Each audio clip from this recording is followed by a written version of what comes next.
Faltan 3 horas y media para entrar oficialmente en campaña electoral. A partir de esta medianoche, Galicia se vestirá de carteles y mítines por sus 4 costados. Una campaña austera y tremendamente atomizada. Hasta 26 agrupaciones políticas quieren tener algo que decir. Hay que convencer a 2.700.000 gallegos. Una carrera esta que además empieza con polémica. El avión privado que ha utilizado el presidente de la Xunta para uno de sus desplazamientos tiene la culpa. ¿Qué tal? Muy buenas tardes. En campaña están también al otro lado del charco. El debate entre Obama y Romney, lejos de parecer ajeno a nuestros intereses, fue más cercano de lo previsto y de lo deseado. Porque el candidato republicano mentó a España como mal ejemplo a la hora de gestionar el dinero público. Rajoy evitó mencionar hoy la palabra rescate. En su lugar lo hicieron otros: Basagoiti, De Guindos, el Banco de España y Draghi. El presidente del Banco Central Europeo asegura que ya lo ha hecho todo y que ahora le toca el turno a los gobiernos.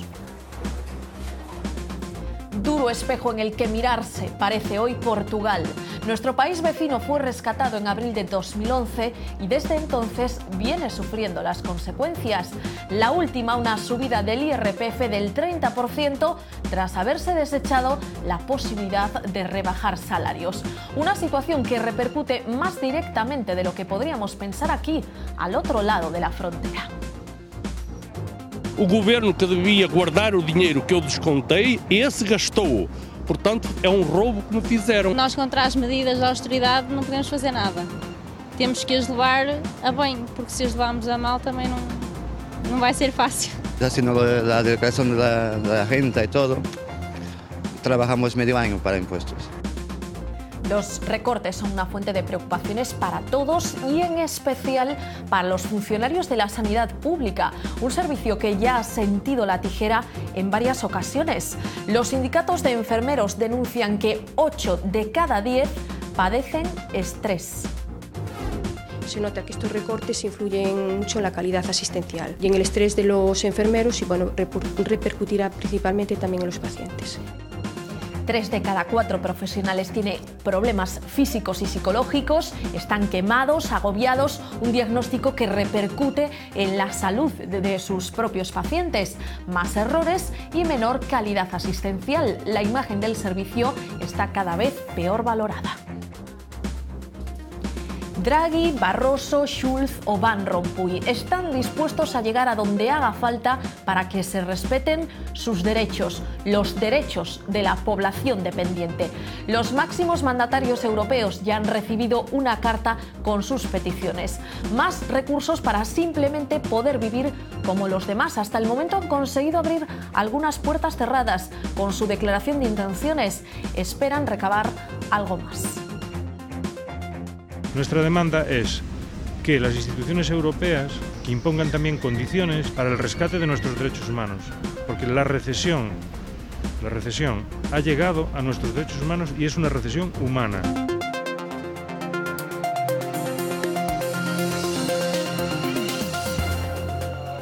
En menos de 4 horas comenzará la campaña electoral, la vorágine, 15 días frenéticos antes del 21, que empiezan con la tradicional pegada de carteles. Santiago concentra la mayoría de los actos. Allí en el Hotel San Francisco, el candidato a la reelección, Núñez Feijóo, comenzará a pedir el voto para el PP. Al lado de la catedral lo hará el BNG. Jorquera estará acompañado en la Plaza de Platerías por Guillerme Vázquez en este arranque de campaña.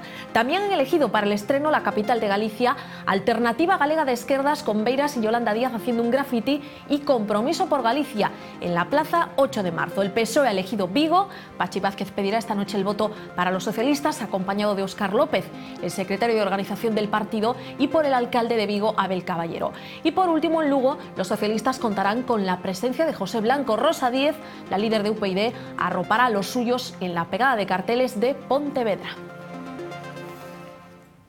La campaña electoral más atomizada, más dividida que se recuerda, asoma ya a la cabeza en Galicia con casi 5 millones menos de presupuesto. Inician su andadura hacia las elecciones 26 agrupaciones políticas de todos los colores. Son 7 más que en las últimas, que en 2009. Todas ellas intentarán convencer al mismo tiempo a casi 2.700.000 gallegos. Alberto Núñez Feijóo ha optado por una estrategia personalista. Son varios los dedos que apuntan a un alejamiento deliberado del PP. Para los populares, este es el cartel de un idilio: Galicia y Feijóo, o Feijóo y Galicia, sin acrónimos. Las siglas del partido tampoco han encontrado un lugar muy destacado en las páginas oficiales de su candidato: Feijóo con Galicia y Galicia con Feijóo. El aspirante popular volverá sobre sus pasos, hará campaña como cuando era líder de la oposición. Su asistencia está confirmada en 80 actos, 10 más que Pachi Vázquez, el candidato del PSOE, que espera dar un golpe de timón, acallar a quienes lo consideraban el aspirante improbable y ser la cabeza de una hipotética gran coalición de partidos. Los socialistas afrontan la campaña con el lema "É o momento, Galicia decide", una frase que Vázquez ya empleó cuando optaba a la alcaldía de O Carballiño. El nacionalismo afronta la primera campaña electoral tras su división. El bloque con un candidato nuevo, pero no novato. Francisco Jorquera lleva años bregando a nivel nacional en el Congreso de los Diputados. Alternativa Galega de Esquerda recupera para la primera línea un encendido Xosé Manuel Beiras con Yolanda García como lugarteniente. La tercera faz de esta ruptura no amistosa, Compromiso por Galicia, intentará ser el eco moderado de la voz de los galleguistas. Mario Conde no pedirá el voto para Sociedad Civil y Democracia, al menos de manera explícita, lo que parece indicar que utilizaría la carrera a la presidencia de la Xunta como trampolín para la política nacional. Pero no son las únicas opciones entre las que escoger cuando el 21 de octubre nos plantemos ante las papeletas. UPyD, el Partido da Terra, Escaños en Blanco o Convergencia 21, entre otros, se batirán el cobre con los grandes partidos en busca del tesoro del voto útil. Casi a punto de empezar esta campaña y ya tenemos polémica de apertura. El viaje que realizó el presidente de la Xunta a bordo del avión privado de un millonario durante su estancia en Sudamérica. Feijóo se ha defendido hoy asegurando que pertenece a un militante del partido y ha aprovechado para recordar el uso que le daba a los aviones del Estado Zapatero.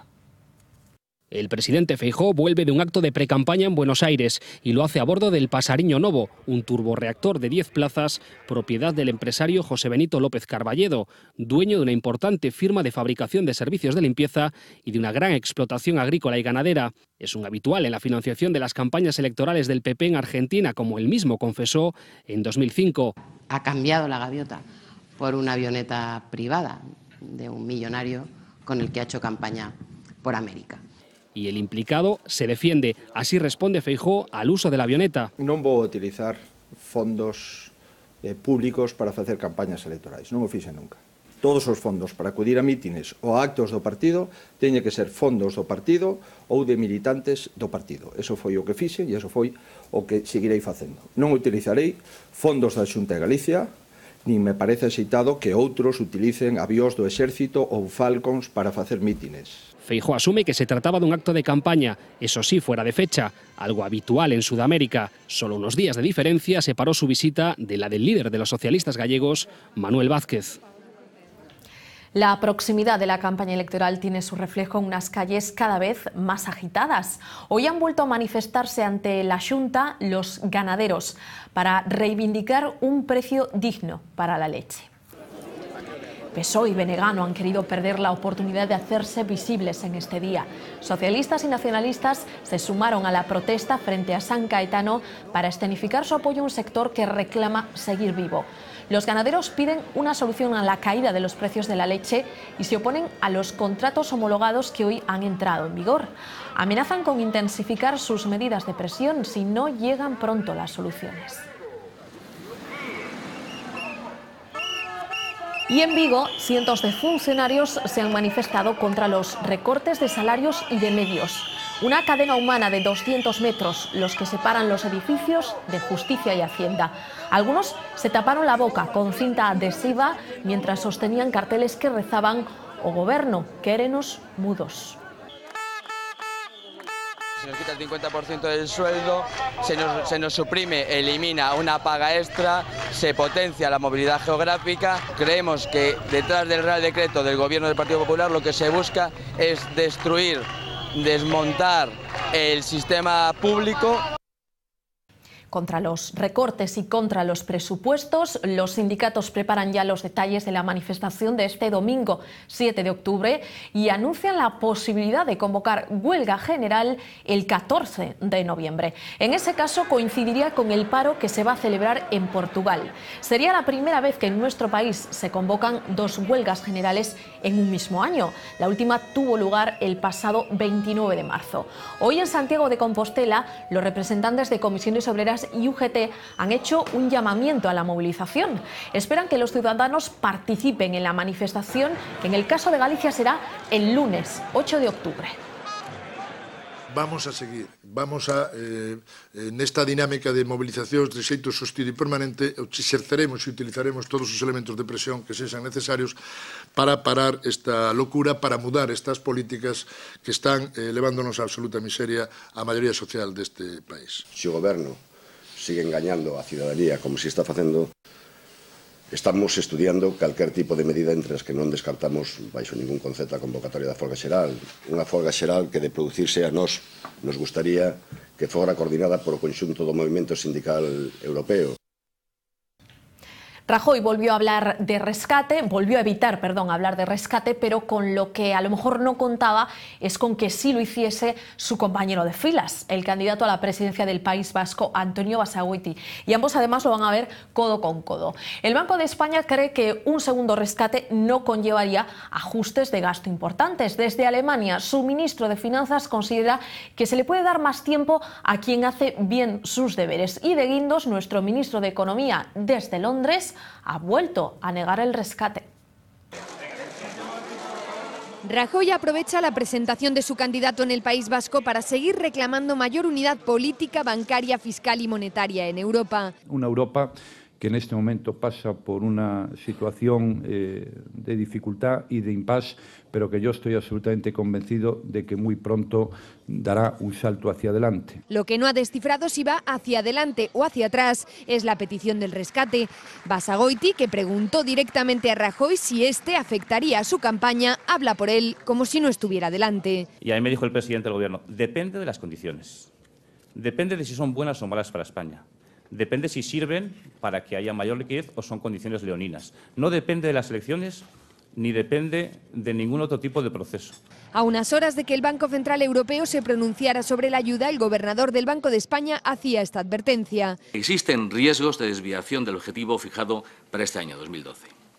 Dada la importancia de cumplirlo, habrá que considerar las medidas adicionales que lo hagan posible en el marco que proporciona la Ley de Estabilidad Presupuestaria. Sin embargo, y a pesar de las continuas especulaciones sobre el rescate, el Tesoro ha solventado su subasta con éxito. El presidente del Banco Central Europeo, Mario Draghi, ha alabado hoy las reformas realizadas en España. Sobre la necesidad de un rescate y sus condiciones, ha pasado la pelota al tejado de los gobiernos y ha evitado pronunciarse sobre si le molesta o no la indecisión actual. Is it enough? That's up to the Spanish government to decide. And it's up to the other euro area governments to decide. You know the conditions, you know that it's necessary to make a request to an EFSF, ESM program. We would actively seek the IMF involvement in the process. Desde luego, si alguien conoce bien las consecuencias de un rescate, ese es nuestro vecino, Portugal. El país luso, intervenido totalmente desde abril de 2011, sufrirá más impuestos para poder cumplir el déficit. El IRPF subirá hasta un 30%, el paro seguirá aumentando, un espejo en el que no desearíamos mirarnos. El enfado entre los portugueses va en aumento. O governo que debia guardar o dinheiro que eu descontei, esse gastou. Portanto, é robo que me fizeram. Trabajamos medio año para impuestos. Pagarán un 30% más de IRPF el año que viene. Es la nueva decisión del Ejecutivo después de que las protestas le obligasen a dar marcha atrás en la decisión de bajar los salarios. Brutal es la palabra que emplean algunos diarios portugueses para definir esta subida de impuestos que al cabo del año supondrá el equivalente a un mes de trabajo de un asalariado. Nós, contra as medidas de austeridade, não podemos fazer nada. Cada vez as pessoas têm mais dificuldade em viver. Los sindicatos acusan al gobierno de empobrecer al país por mandato europeo. Os contribuintes portugueses ficarão mesmo muito mal perante a conjuntura que há atualmente. Pomos sérias dúvidas de que após este aumento ainda reste classe média portuguesa. La pérdida de poder adquisitivo de los portugueses se nota al otro lado de la frontera. En Portugal tenían más IVA, ahora en España ha subido también el IVA, la diferencia es menor, pero si aún por encima tiene menos recursos económicos, pues estamos un poco preocupados. En TUI ya han comenzado a cerrar negocios por la pérdida de clientela portuguesa. Ahora no viene nadie. Gastar más o menos lo mismo, pero viene menos. Eurorregión, Galicia, Norte de Portugal, verá afectada a esa competitividad y a esa competitividad económica. La Troika está satisfecha con los esfuerzos en Portugal y el lunes autorizará un nuevo préstamo de 78.000 millones. Aunque a muchos norteamericanos les cueste situar España en el mapa, nuestro país ha salido a relucir en el debate de los dos candidatos a la Casa Blanca. El republicano Mitt Romney nos ha citado, pero como ejemplo de cómo utilizar mal el dinero público. De nuevo, la imagen que damos en el exterior queda en entredicho. La economía, el modelo fiscal, la educación y la sanidad han centrado este primer cara a cara en el que España ha salido a reducir, como mal ejemplo, según el candidato republicano. España, ha dicho, gasta el 42% de sus impuestos en gastos gubernamentales y yo no quiero seguir esa línea. Barack Obama ha contraatacado diciendo que su plan no va a contribuir a crear empleo. El candidato a la reelección ha hecho gala de su modelo impositivo al asegurar que su plan fiscal ya ha bajado los impuestos para las familias. El denominado Obamacare ha ocupado buena parte del debate, un modelo sanitario que Romney derogará si llega a la presidencia, algo que Obama ha tratado con ironía. Romney va a tener un primer día muy difícil en la Casa Blanca revocando el Obamacare. El candidato republicano no ha desperdiciado su última intervención y ha reiterado su promesa electoral de crear 12 millones de empleos. Ha dicho a los electores que el 6 de noviembre se trata de elegir el país que queremos para los próximos 4 años. Aquí el gobierno salió inmediatamente al paso de esas declaraciones, tachándolas de poco afortunadas, las de Mitt Romney. Varios miembros del Ejecutivo reconocen que la imagen de España está dañada, pero dicen que lo que se ve en el exterior no demuestra la realidad de nuestro país. Me parece muy desafortunado que se hagan ejemplos de otros países sin conocer la realidad de otros países. Analogías poco fundadas en la realidad y desde luego poco contrastadas por la experiencia personal del que las ha hecho. La realidad de España es mucho mejor que la imagen que proyectan los medios de comunicación. Los funcionarios de la sanidad se encuentran entre los que más están sufriendo los recortes. 8 de cada 10 enfermeros sufre estrés. La escasez de personal y de recursos impide que puedan realizar su trabajo correctamente y hace que se conviertan en el blanco de todas las críticas.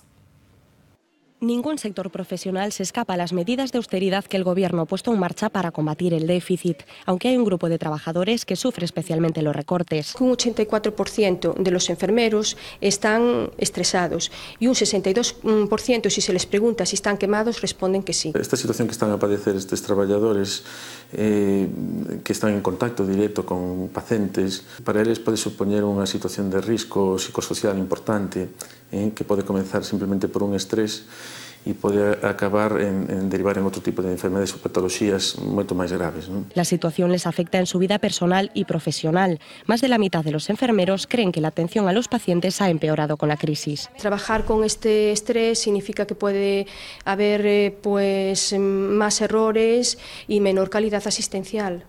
Algo que afecta negativamente a la imagen ya en deterioro de los servicios públicos. Non dispoñer do tempo suficiente para poder facer unha atención adecuada, xeitada aos pacientes, pois, en fin, desde o punto de vista do usuario, parece que, decir, que non se lle presta a atención debida e, polo tanto, a imaxe do servizo público se ve moi perxudicada, non? Cando eles non son responsables desta situación. Enfermeros y enfermeras lo tienen claro, reclaman mayor inversión y mejor gestión para seguir ofreciendo una sanidad pública gratuita y de calidad.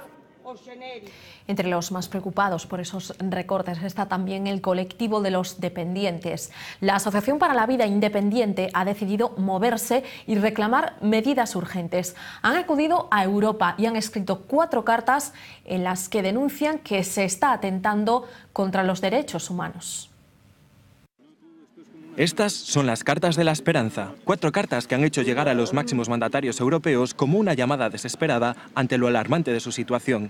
Pedimos fondos ao Estado, fondos públicos, para que nos garanticen esos recursos humanos para poder vivir como o resto dos cidadáns.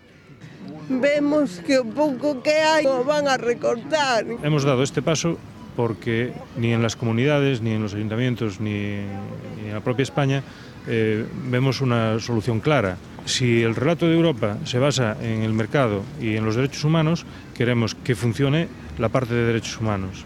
Y eso es lo que hemos transmitido al presidente del Parlamento, al presidente de la Comisión, al presidente del Consejo y al presidente del Banco Central Europeo. Esta iniciativa se suma a otras llevadas a cabo en el pasado, pero solo es la punta del iceberg ante toda una declaración de intenciones. Hemos tenido que encerrarnos en la sede de la Comisión Europea y del Parlamento, en la Embajada de Europa en España, para poder tener respuestas y para que se abran puertas que no estaban abiertas. Las respuestas ya están llegando. Martin Schulz ya les ha respondido a su misiva y esperan que solo sea el primer paso para un camino sembrado de soluciones. Este aldabonazo que hemos dado en Europa lo que significa realmente también es abrir una puerta a una cierta esperanza. Todo un ejemplo de lucha por la vida, una lucha por la justicia y la solidaridad que hemos de construir todos juntos.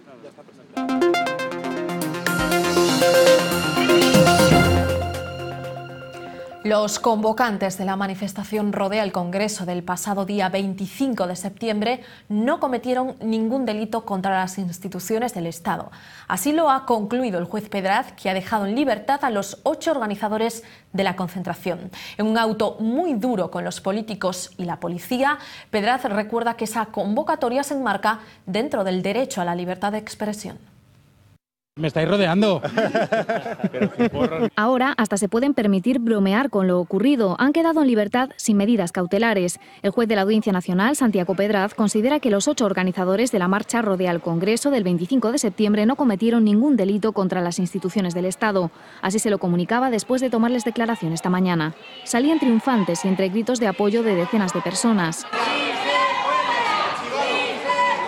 Lo que ha habido es un proceso de criminalización bastante grande, un ejemplo más de la criminalización sobre el propio día 25. Se ha hecho justicia. El auto del juez concluye que la convocatoria no pretendía en ningún caso entrar en el Congreso de los Diputados, que no alteró el transcurso normal de las sesiones y que las peticiones que hicieron los manifestantes, como la disolución del Gobierno, no pueden considerarse un delito, sino libertad de expresión. No cabe prohibir la expresión de opiniones subjetivas sobre los acontecimientos históricos o de actualidad, máxime ante la convenida decadencia de la denominada clase política. Crítica también hacia la policía, a la que acusa de exagerar la gravedad de la convocatoria. También le reprocha un exceso en sus funciones. No puede ahora imputarles delito alguno o hacer nuevas valoraciones. Constituye claramente un exceso en las funciones propias de la policía judicial. Las palabras de Pedraz ya han tenido respuesta. El portavoz popular, Rafael Hernando, le acusa de utilizar la toga para hacer una demagogia política indecente. Otra plataforma, la del 15M, prepara un cortometraje inspirado en la crisis. Se llama Bastille y está a punto de estrenarse. Ahí va un adelanto. Estamos en crisis. Una crisis no solamente económica, sino mucho más profunda. Todo lo que está ocurriendo está sacando a la luz la verdadera cara de la sociedad. Corrupción política. Sus autores firman algunos de los vídeos que se usaron para movilizar a la gente en las manifestaciones multitudinarias de aquellos días. El argumento de esta historia: una cárcel sin barrotes, un preso y un carcelero ante una amenaza de derrumbe. Se dedican a investigar las causas de la crisis. El proyecto, costeado a través de una plataforma de crowdfunding, está muy cerca de alcanzar los 1.300 euros que necesitan para salir adelante. A final de mes se estrenará en Internet y su difusión será libre y gratuita. ¡Han atravesado las barricadas! ¡No abren fuego! ¡No abren fuego! En Baleares todavía respiran de manera entrecortada tras lo que pudo haber sido una auténtica masacre. La policía ha detenido a un joven que tenía en su poder 140 kilos de explosivos. Los había adquirido a través de Internet y su idea era colocar las bombas en el campus universitario. Pretendía emular la matanza de Columbine, en la que 2 chicos norteamericanos acabaron con la vida de 13 personas. El arrestado de 21 años estudia electrónica en un instituto de formación profesional. Se financiaba con lo que conseguía en juegos online. En su diario personal y en los documentos intervenidos en su domicilio hay muestras de su profundo odio a la sociedad. Una brillantísima operación del Cuerpo Nacional de Policía y en particular de la Jefatura Superior de Policía de las Illes Balears, pues que previsiblemente ha evitado una masacre. Cuando en Internet se ve como el joven ahora arrestado hacía claras alusiones a la matanza de Columbine en Estados Unidos y en su blog mostraba cierta simpatía por los autores de esta matanza. La asociación ecologista WWF ha sacado a la luz unas imágenes con las que quiere denunciar la existencia de vertidos en el parque de Doñana. Litros de espuma discurren por el arroyo de un espacio declarado Patrimonio de la Humanidad. Es agua que nutre a las marismas. Según la agrupación, 3 municipios vierten diariamente 5 millones de litros de aguas residuales sin depurar, el equivalente a 2 piscinas olímpicas al día. En la época de la recogida de la fresa, cuando la zona recibe la visita de miles de trabajadores, el volumen puede duplicar esa cifra. El San Froilán de este año está a punto de convertirse en el más polémico. Primero el ruido, ahora el espacio son motivo de discordia. Algunos feriantes pagaron una fianza para tener presencia en el recinto y ahora se han quedado sin caseta. Aseguran que las pulpeiras tampoco cumplen las bases y que, sin embargo, allí están sirviendo raciones. Tensiones que han empañado el inicio de unos festejos que, pese a todo, seguro que serán disfrutados por muchos. La tensión entre feriantes y concello va en aumento. Hay sitio para todos, porque siempre estuvimos. Tenemos que luchar por esto, por lo que tenemos aquí. Y no nos dan soluciones. Que no vengan solo a cogernos el dinero, que vienen solo al dinero. Y tenemos pagado, porque tenemos las fianzas pagadas todos. Los sitios están libres, ¿por qué los quieren libres? Tampoco esta mañana ha conseguido este grupo lo que buscaba, permiso para instalar sus atracciones y puestos en un ferial al que llevan años viniendo. Llevo montando aquí 15 años, Y me voy porque me dicen que me vaya, que no cumplimos los requisitos y no sabemos lo que es eso. Fuera se han quedado más de 50 puestos de venta y 10 atracciones al dejar Cultura desiertas las plazas libres. Ante la falta de soluciones, la segunda parada del día la han hecho en los juzgados. Allí han presentado denuncia contra las casetas del pulpo. Pulperías están todas fuera de medida. Ahora vamos a ir para el juzgado a denunciar para que también cierren las pulperías. Que nos paguen los gastos de haber estado aquí y de los gastos de haber venido aquí, sino que nos dijeron desde la primera vez que no nos adjudicaban los sitios. El concejal de Cultura advierte se levantarán los puestos que incumplan las normas del concurso, con lo que más de uno hoy ha sacado el metro para adecuarse a las medidas exigidas. La primera tarde de fiesta se quedó ayer sin luces ni música. Los feriantes cerraron en solidaridad con los compañeros que se han quedado sin sitio. Fuera del recinto ferial, el plato fuerte del día en el programa de fiestas ha sido un desfile de ganado por el centro de la ciudad. Cientos de personas han seguido con atención este peculiar desfile de razas autóctonas. Los coches han cedido su espacio durante una hora a cerdos celtas, cabras del país, vacas, toros, gallinas de Mos y burros fariñeiros. Un claro homenaje al rural y a las primeras ferias del San Froilán en las que el ganado era prácticamente el único protagonista. Nosotros nos vamos yendo. Hasta aquí el repaso a la actualidad del día. Se quedan ahora con Vía V. Volvemos mañana a las 8:30. Adiós.